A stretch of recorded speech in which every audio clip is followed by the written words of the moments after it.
같이 사도신경으로 신앙 고백하심으로 12월 26일 목요일 아침 예배를 하나님께 드립니다. 나는 전능하신 아버지 하나님 천지의 창조주를 믿습니다. 나는 그의 유일하신 아들 우리 주 예수 그리스도를 믿습니다. 그는 성령으로 잉태되어 동정녀 마리아에게서 나시고 본디오 빌라도에게 고난을 받아 십자가에 못 박혀 죽으시고 장사된 지 사흘 만에 죽은 자 가운데서 다시 살아나셨으며 하늘에 오르시어 전능하신 아버지 하나님 우편에 앉아 계시다가 거기로부터 살아있는 자와 죽은 자를 심판하러 오십니다. 나는 성령을 믿으며 거룩한 공교회와 성도의 교제와 죄를 용서받는 것과 몸의 부활과 영생을 믿습니다. 아멘.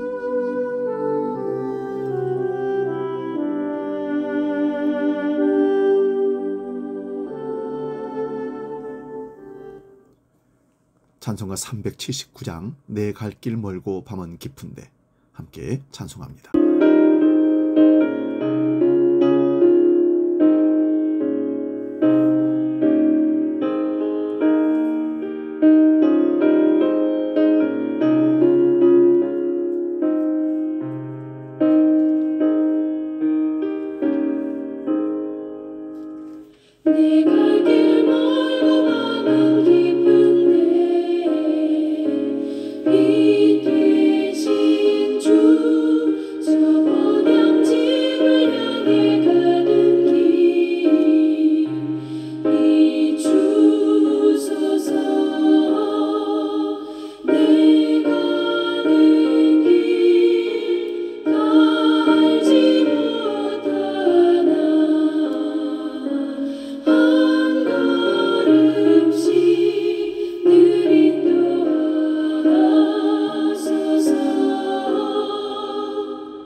오늘 아침 우리에게 주시는 하나님 말씀은 신약성경 마가복음 6장 1절에서 6절의 말씀입니다. 신약성경 62면에 있습니다. 이 말씀 봉독할 때에 살아계신 주님의 음성을 들을 수 있기 바랍니다. 마가복음 6장 1절에서 6절 지금 봉독합니다. 예수께서 거기를 떠나사 고향으로 가시니 아들도 따르니라. 안식일이 되어 회당에 가르치시니 많은 사람이 듣고 놀라 이르되 이 사람이 어디서 이런 것을 얻었느냐? 이 사람이 받은 지혜와 손으로 이루어지는 이런 권능이 어찌 됨이냐? 이 사람이 마리아의 아들 목수가 아니냐? 야고보와 요셉과 유다와 시몬의 형제가 아니냐? 그 누이들이 우리와 함께 여기 있지 아니하냐? 하고 예수를 배척한지라. 예수께서 그들에게 이르시되 선지자가 자기 고향과 자기 친척과 자기 집 외에서는 존경을 받지 못함이 없느니라 하시며 거기서는 아무 권능도 행하실 수 없어 다만 소수의 병자에게 안수하여 고치실 뿐이었고 그들이 믿지 않음을 이상히 여기셨더라. 아멘. 봉독한 말씀으로 나의 기대치, 이런 제목으로 말씀의 은혜를 나눕니다. 어제 성탄절 예배는 은혜 가운데 잘 드렸습니까? 이제 주님이 성탄 되심을 우리가 기념하고 예배했으며 이제 다시 오실 주님을 사모하면서 연말을 송년주의를 앞두고 있습니다. 여러분, 능력이 없어서 못하는 것과 능력이 있음에도 능력을 행하지 않는 것은 다릅니다. 예수님은 능력 있으신 분이시만 어떤 곳에서는 기적을 행하기도 하고 어떤 곳에서는 기적을 행하지 않으시기도 합니다. 예수님은 왜 모든 곳에서 가지고 있는 능력을 사용하지 않으셨을까요? 첫째는 기대하지 않으면 기적도 없습니다. 오늘 본문 4절에서 5절을 봅니다. 예수께서 그들에게 이르시되 선지자가 자기 고향과 자기 친척과 자기 집 외에서는 존경을 받지 못함이 없느니라 하시며 거기서는 아무 권능도 행할 수 없어 다만 소수의 병자에게 안수하여 고치실 뿐이었고, 옛 속담에 남의 떡이 커 보인다는 말처럼 사람들은 가까이에 있는 것을 터부시하고 무시하는 경향이 덜어 있습니다. 내가 가진 것은 항상 작게 보이고 그래서 욕심을 부리거나 내가 잘 아는 분이 훌륭하다는 것을 인정하지 않으려는 그런 경향이 있습니다. 예수님이 능력을 행할 수 없었던 것은 능력이 없으셔서가 아니라 행하실 수 없도록 거절함으로써 예수님의 능력을 경험하지 못한 것입니다. 본문 3절을 봅니다. 예수님을 하나님의 아들로 인정하지 않았습니다. 기대치가 없었다는 것이죠. 이런 토향적인 성격은 예수님 시대 전 예언자들에게도 있었습니다. 여러분, 주 안에서는 나이나 지위 고하를 막론하고 목회자를 하나님께서 세우신 지도자로 인정해야 합니다. 가까운 사이의 친근함은 은근히 존경심을 떨어뜨리기도 합니다. 3절을 보면 예수님 고향 사람들은 잘 알고 살아왔기에 능력 행하시는 예수님을 믿지 않으려고 합니다. 이것이 고향 사람들의 핸디캡이었고 하나님의 말씀을 하나님의 음성으로 들을 수 있는 귀가 없었기 때문에 기적이 일어나지 않았습니다. 그런데 고향 사람들은 예수님의 사역이 활발하게 진행되기 전까지는 인정하지 않았다가 나중에 예수님께서 하나님의 아들이라는 증거가 나타나고 기적이 일어날 때 인정하게 됩니다. 우리에게 예수 믿고 행복한 반응이나 열매가 없는 것은 주님을 기대하지 않기 때문입니다. 두 번째는 기도하는 곳에 기적이 있습니다. 마태복음 9장 27절 30절을 봅니다.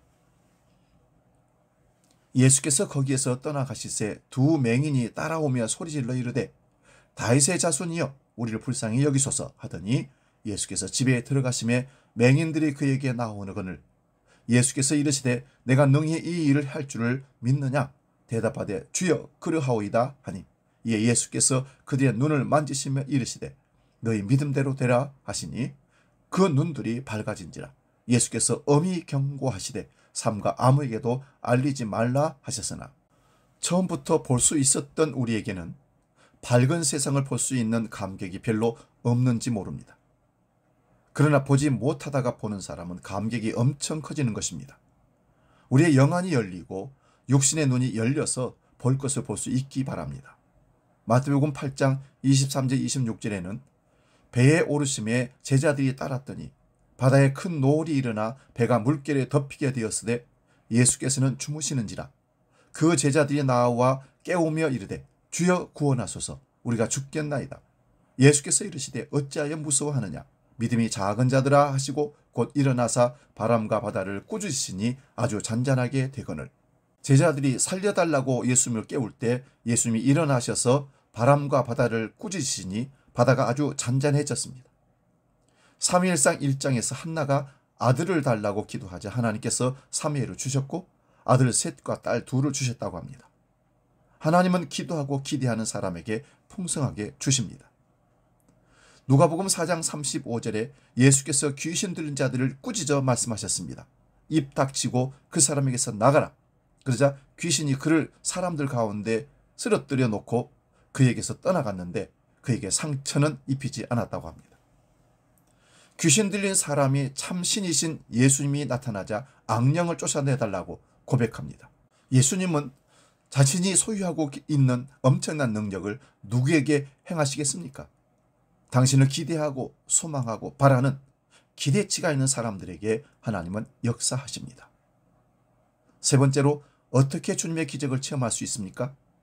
누가복음 8장 41절 43절에 보면 회당장 야이로가 자기 외동딸이 죽어가는 것을 예수님께 와서 간청하면서 살려달라고 합니다. 그때 예수님이 야이로의 말을 듣고 지나가실 때 수많은 군중들이 밀려들었습니다. 이때 2년 동안 혈루증으로 고생하던 한 여인이 예수님의 옷자락을 잡아서 고침을 받는 사건이 벌어집니다. 이 여인이 얼마나 예수님의 능력을 사모하고 낫기를 기대했는지 옷자락을 만졌는데 나았다는 기적의 사건을 우리는 잘 압니다. 예수님의 능력을 믿고 그 옷자락을 만지면 낫게다라는 간절한 소원이, 그의 믿음이 그를 구원하고 병을 고치게 했던 것입니다. 의미 없이 들이대는 사람에게 하나님이 절대 역사하지 않습니다. 기대치가 없는 사람은 믿음이 없는 사람입니다. 우리가 주님을 기대하는 기대치만큼 믿음이 자란다는 사실을 기억하시기 바랍니다. 기도하겠습니다. 하나님, 나 자신이 주님을 바라보는, 주님의 능력을 바라보는 기대치가 얼마가 되는지 우리 스스로가 점검하게 하시고 하나님의 능력의 기대치가 커지게 하셔서 그 기대치를 통하여 하나님의 믿음의 역사를 날마다 우리 삶 가운데 경험케 해 주옵소서. 우리 믿음 없음으로 책망되는 일이 없도록 주님을 향한 사모하는 기대치가 항상 넘치게 하여 주옵소서. 이제 주기도로 기도합니다. 하늘에 계신 우리 아버지, 아버지의 이름을 거룩하게 하시며 아버지의 나라가 오게 하시며 아버지의 뜻이 하늘에서와 같이 땅에서도 이루어지게 하소서. 오늘 우리에게 일용할 양식을 주시고 우리가 우리에게 잘못한 사람을 용서하여 준 것 같이 우리 죄를 용서하여 주시고 우리를 시험에 빠지지 않게 하시고 악에서 구하소서. 나라와 권능과 영광이 영원히 아버지의 것입니다. 아멘.